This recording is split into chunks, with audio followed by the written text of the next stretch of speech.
আসসালামু আলাইকুম। Commando bike and mobile sale সেন্টারে আপনাদের সকলকে জানাই আন্তরিক শুভেচ্ছা এবং মোবারকবাদ। আজকে একটা সেল আপডেট, ডিসকভার 125 সিসি গাড়ি। এই গাড়িটা হলো আপনার 17 সালের মডেল, ডিজিটাল নাম্বার হলো পিরোজপুরের নাম্বার, ডিজিটাল নাম্বার। তো এই গাড়িটা আমাদের এক পার্শ্ববর্তী গ্রামের ভাই নাসিরউদ্দিন সাহেব, ওনার কাছে বিক্রি করলাম ৬৮,০০০ টাকার বিনিময়ে।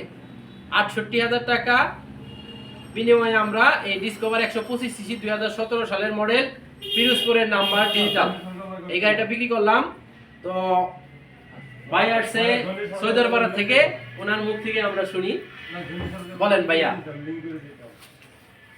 আপনার পরিচয়টা বলেন। আমার পরিচয়, আমার নাম মোহাম্মদ নাসিরউদ্দিন, পাইশকেইনন, ধানবাড়ি থানা। আমি ওনার পার্শ্ববর্তী একটা দোকানদার ছিলাম। আমার গাড়িটা পছন্দ হয়েছে তাই নিলাম। আচ্ছা, ধন্যবাদ আপনাকে। তো আমাদের শোরুমের পক্ষ থেকে আপনার জন্য শুভকামনা রইল। গাড়ি চালানোর পূর্বে অবশ্যই হেলমেট কিনবেন, আর কিনে থাকলে যদি থাকে তাহলে আপনি অবশ্যই হেলমেট ব্যবহার করবেন, ঠিক আছে? হেলমেট মানে আমার আচ্ছা, পরিশেষে আপনার জন্য শুভকামনা রইল। ভালো থাকবেন। আসসালামু আলাইকুম।